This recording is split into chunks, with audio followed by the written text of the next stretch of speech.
Assalamualaikum warahmatullahi wabarakatuh. To Fariza, my name is Nana Masar Faraki, Binti Pesul. So today I will be explaining to you about our paper, which is about exploring the everyday realities of the urban poor in the Philippines in literary text. So I will be explaining to you about the introduction. So up until now, Philippines people are still experiencing from poverty, hunger, and also social marginalities in this post-colonial settings that are still remain at the center of social political discourse. Okay, so why is this happening? Because like the history of the colonial itself has created a legacy where there are some of economic inequity happen, and then also cultural dislocation, and also systemic inequalities, and that still disturbing and continue to affect the urban poor until now. Okay, and then in many urban centers there are some remains of colonialism visible in slums and also informal settlements, which act as monuments, or we call it as like some signs of economic neglect. Okay, so neglect, I'm sorry. And then Filipino authors have actually integrated some of the issues in their literary works. So some of the issues is the suffering, the historical wounds of colonialism, and also their ongoing struggle for dignity and also survival. Okay, so all of these narratives, all of these literary works are actually to present and to act like as witness for their suffering. Okay, and then some of the issues that we can find within slum life are actually hunger, informal labor, violence, and also the inability to access both education and healthcare. As we all know, healthcare and education are very crucial and important to us human. Okay, and then but not many author express not many author express the issues in their literary works, but some of the authors such as Lual Hati Bautista and also Edgardo Emreyes portray portray characters that caught between hope and also despair, and actually highlights that poverty is not just like economic issue, but it's actually something that very deeply social and also political. Okay, and then all of their literary works actually create like effective effective proximities to bring the readers and the urban poor, okay, making that we can feel what they are suffering and going through. Okay, um, and then Philippine literature becomes a tool for social criticism and action, especially in concentrating on the systemic structures that sustain inequality. So all of these writers portrays their portrays the issues through fiction, drama, and poetry, so that actually the poor, like the poor itself, the subject, the issue itself is actually not just like a very easy issue, but it's actually can raise the question of justice and reform, and we can actually widely debate that issue. Okay. I think, and then the last one is this paper will study how selected literary works raise the everyday realities of the urban poor in the Philippines, using literature as a medium or as a vehicle of empathy, critique, and also action. Thank you. Hello, Assalamualaikum, and a very good evening. So my name is Muhammad Kanajmi bin Muhammad Rozan, and today I'm going to present to you about the poet that are related to the poverty in Philippines. The title is Ako Ang Daigdig, I Am the World by Alejandro G. Abadilla. So the background of the author, Alejandro G. Abadilla, also known as EJA, was born on March 10, 1906 in Cavite, studied in the Philippines, then moved to the USA in the 1920s. He worked and also studied over there. Exposed to Western modernism, written and became editor of Panitikan and also Kalikasan. Advocate for modernist poetry of a romantic traditional forms, published Ako Ang Daigdig in 1955, which is his most iconic work. Died in 1969, but his work reshaped Philippines poetry by redefining the poet's role. The terms for the poet is identity and the self. Declare the poet is both the poem and the world. And also, it's the term also known as the self-empowerment, breaks away from tradition, centers personal voice and experience. It's also show the rebellion against convention, use free verse and repetition instead of rhyme or meter. The next one is oneness of poet and the poem. Poetry is lived, not just written but also embodied by the poet. And last but not least is the freedom of expression, emphasize authenticity and also creative independence. Next, let's move on to the portrayal of urban poverty and social reality. So for the first one is crushed individuality amid social structure. The poem's bold "I am the world" contrasts with how urban poor struggle for identity. Poverty fragments the self, individuals reduce the survival roles, and radical self-assertion feels distant for the marginalized. Next is language as resistance. Repetition of aku is a form of resistance, claiming voice and presence. The poor, though ignored by society, assert identity through symbolic survival. Next is the aspiration versus limitation. Poetic aspiration, I am the world, clash with real barriers of poverty. Urban youth dream big but are held back by systematic inequality. The last one is the poetic voice as emotional survival. Even without wealth, inner voice and dignity remain. I am the poem becomes a metaphor for emotional strength and self-worth. Reflect Paninindijan the value of standing firm amid adversity. So the conclusion is, though not directly about poverty, the poem resonates with the poor's struggle for self-definition. Abadila's poetic eye symbolizes resilience, resistance, and the fight to be seen. Ako Ang Daigdig becomes both a personal and social revolution through poetry. So that's all from me. Thank you. Assalamualaikum warahmatullahi wabarakatuh. And thank you for the previous presenter. And now we will continue with the second poem, which is An Gurion, which means The Kite by Ildefonso Santos. Although symbolic, this poem is often interpreted as a metaphor for the aspirations and struggles of the poor, especially children in urban areas trying to rise despite limitation. So there are three key themes and social reality in this poem. So we'll go through one by one. So the first one is aspiration versus limitation. In the poem, it says, if in your ambition the kite bursts, which means fragility of dreams of the poor people. And the second one, we have resilience and parental wisdom. In the poem, Santos say, strengthen the string, which means guidance amid hardship. And for the third one, we have illusion of freedom. In his lines, he say, kite fly, but remain kite, which means success is conditional. These key themes and social reality have support from David Santos, 2020, and Tadia from 2019. So why Ang Gurion matters? So the first one, it matters because it reveals urban poor's dreams and struggles in metaphor, so that people will see this through a deep meaning and somehow will understand their struggle. Second one, it shows how love and discipline survive poverty. And last but not least, Santos uses poetic imagery to critique social inequality. So that's all for the second poem. Now we're moving on to the next presenter. Thank you. Hello, good day everyone. So today I would like to talk about the poem about a man from the slum contemplates his church. So this is by Danton S. Remoto. He is well known as Filipino writer, professor, and LGBTQ plus advocate. He studied at Ateneo de Manila University, and I want to tell you more about this poem. This poem has a strong representation of the emotional and physical reality of the urban area, which is the poor in in the Philippines. Okay, so this poem tell us about the story of men living in the slum who observe a beautiful, well-lit church nearby. So he compared himself with the church to his small, dark home made of plywood and sorrow. Through this contrast, okay, Remoto, which is the author himself, shows how the poor often feel excluded, even in the place that should provide hope and refuge. And also, this poem deals with powerful themes such as social inequality, emotional alienation, and institutional neglect. So we know the speaker himself surrounded by the poverty while observing the luxury a church, which should be a welcoming space, but instead feels distant and cold. So Remoto himself used a strong imaginary like baroque door, chandeliers gleams like chairs, and windows glow with colors to highlight the contrast. Meanwhile, the speaker's own home is filled with darkness and sorrow. This symbol help the readers visualize the differences between the privileged and the poor, and the tone of the poem is calm and sad. There is no anger, there is quiet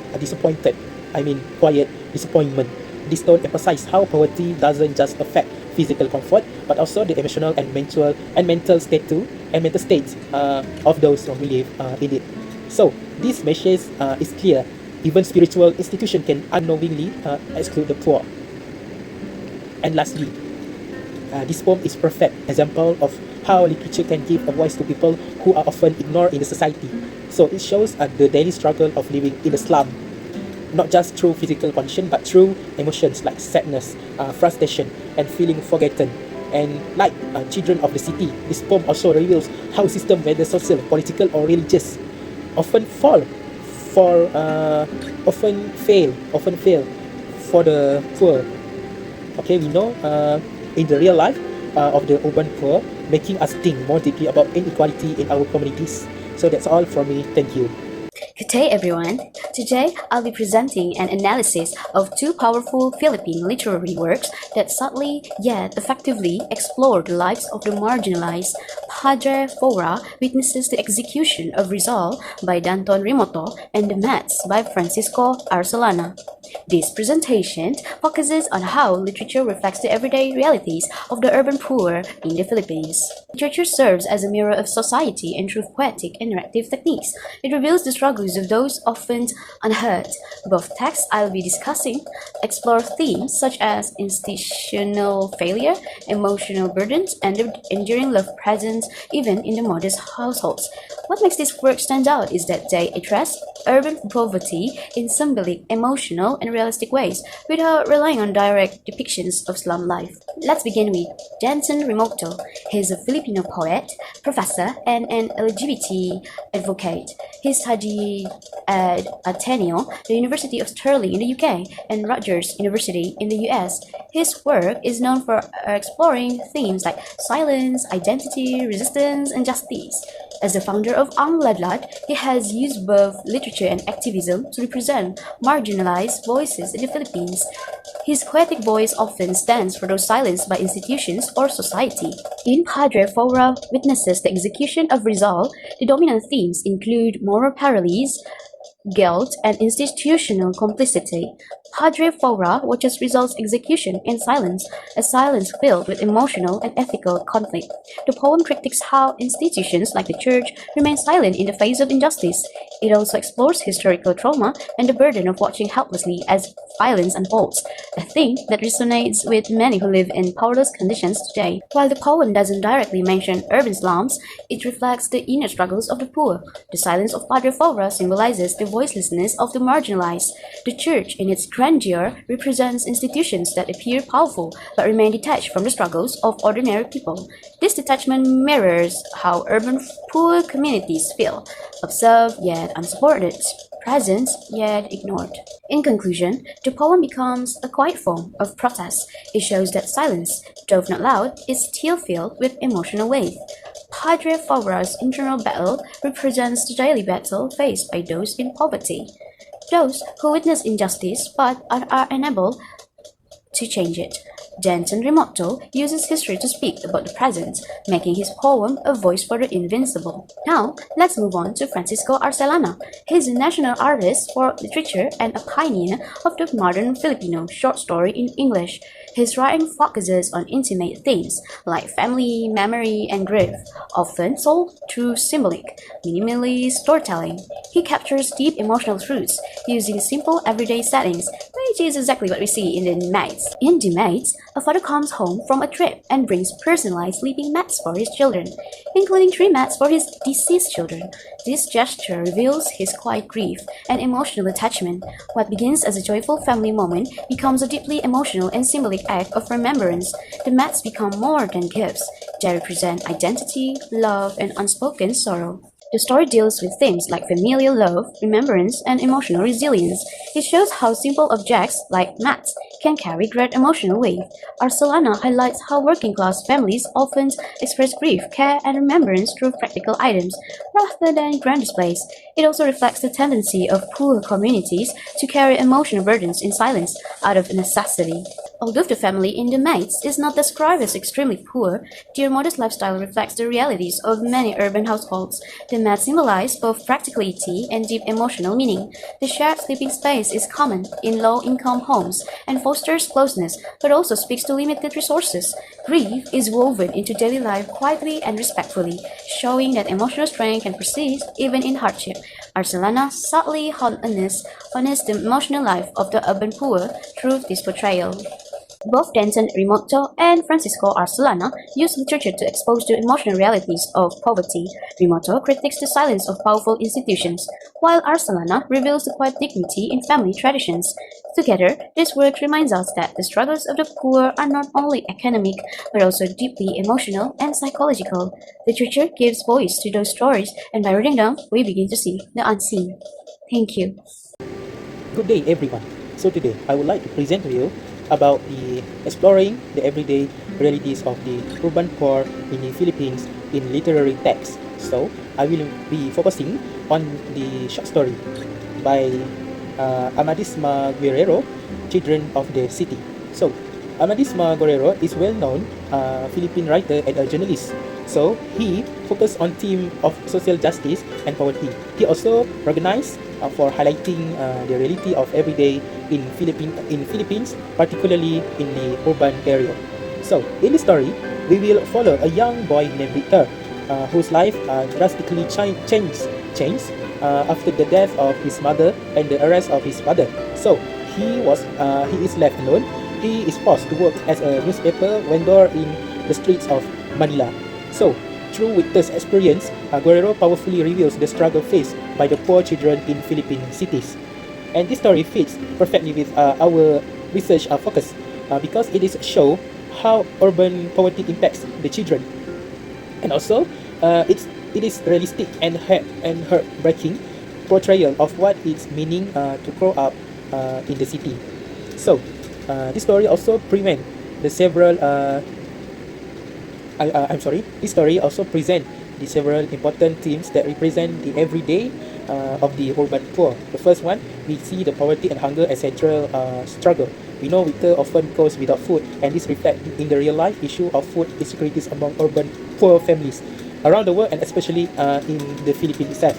So, second, this story also deals with the loss of childhood innocence. Instead of going to school or playing with friends, Victor himself is forced to work and face the harshness of the reality of work at the young age. And also, the third one, the story highlights institutional neglect. No adult step to help Victor, and also there is no welfare system, no school support, and no protection at all. This reflects on how many urban poor children are left out by the government, and they are not support them, and are often invisible in the society.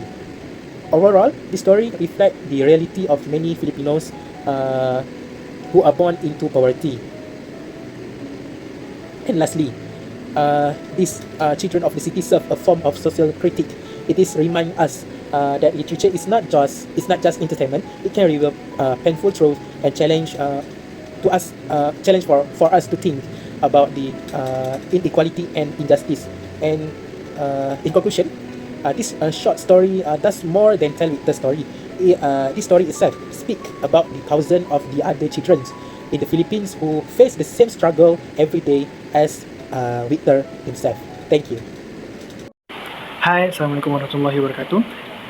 Today, in this video, I'll be analyzing the 1975 film Manila in the Claws of Light, directed by Lino Broca. This film perfectly fits our topic, exploring the everyday realities of the urban poor in the Philippines in literary text, because it vividly shows the life of a young man struggling in the city. Lino Broca was a Filipino filmmaker known for his bold portrayals of poverty, injustice, and the working class. He grew up in a modest background and used his film to speak out against corruption and inequality during the Marcos regime. Manila, in the Claws of Light, is considered one of his greatest works. The story follows Julio Mariaga, a young man from the province who moves to Manila to find his missing girlfriend, Ligaya. While searching for her, he experienced the harsh reality of city life, working in unsafe construction jobs, being underpaid, and living in constant fear and frustration. Now we're moving on to the main analysis. The film shows many challenges faced by the urban poor. First, It highlights exploitative labor conditions. Julio works in construction but gets treated unfairly. No job security, low wages, and dangerous work environment. Second, it shows how poverty leads to emotional breakdown. Julio begins the film full of hope, but slowly becomes more hopeless and angry as the city eats away at his spirit. Next, the film captures the loneliness of city life. Even though there are people everywhere, Julio feels isolated. No one helps him, and everyone is too busy surviving their own battles. Finally, the film shows how corruption and abuse keep the poor trapped. Contractors steal wages, the police ignore abuse, and the powerful get away with everything. All of this pushes Julio to his breaking point. So, in conclusion, Manila in the Claws of Light give us a powerful look into the lives of the urban poor in the Philippines. Through Julio's story, the film reminds us of the cost of poverty, the loss of dignity, and the struggles of those who are often ignored. It is not just a film, it's a wake up call. So I will be presenting about the conclusion next. So based on the literature works, literature pieces that my group has analyzed, so it's actually told us that literature is not much of a mirror of suffering, of people suffering, but it's actually a virtuous agent of advocacy and also social commentary. So one literature works, which is Children of the City by Amadis Malguero, actually portrayed poverty in not only in terms of deprivation of hunger, but it's actually about psychological and emotional effect towards these people. Okay, and then actually Guerrero's short story also illustrate how child labor and also the breakdown of the family are not isolated events, but it is more to social, to people, to the social, to the community, that we need to realize more. Okay, and then according to the text, both in print and also in cinematic adaptations, from the Lino Broca's interpretation of Manila in the Clouds of Light, okay, actually, literary works, literary pieces actually can humanize, can bring all of the suffering, all of the issues alive, and with all of these issues, the authors can actually bring forward these matters into public consciousness, and also realize and also bring to realizations that actually we need to be more empathetic and caring about of those who are suffering. Okay, and then a collective narrative actually brings together slum dwellers, child laborers, and also voiceless people images. They actually bring all of these people's sufferings up, um, because it not just to occupy some role or passive subject of pity, but actually to be recognized of their struggle and the effect, the effort to a change, to actually make people realize that they are suffering. And then uh, and actually the works, all of the works actually create an emotional proximity between the rich and also the poor, that encourages empathy, criticism, and also socio-political consciousness. Okay, so actually if we can like look more into like positive way, actually Philippine literature not actually depict the predicament of the poor, but it's actually um wanting us to look at these issues, wanting us to realize that actually there are still people suffering up until now, and then we need to defeat these circumstances, okay, and work our way through the humanity. Okay, I think that's all for my part. Thank you.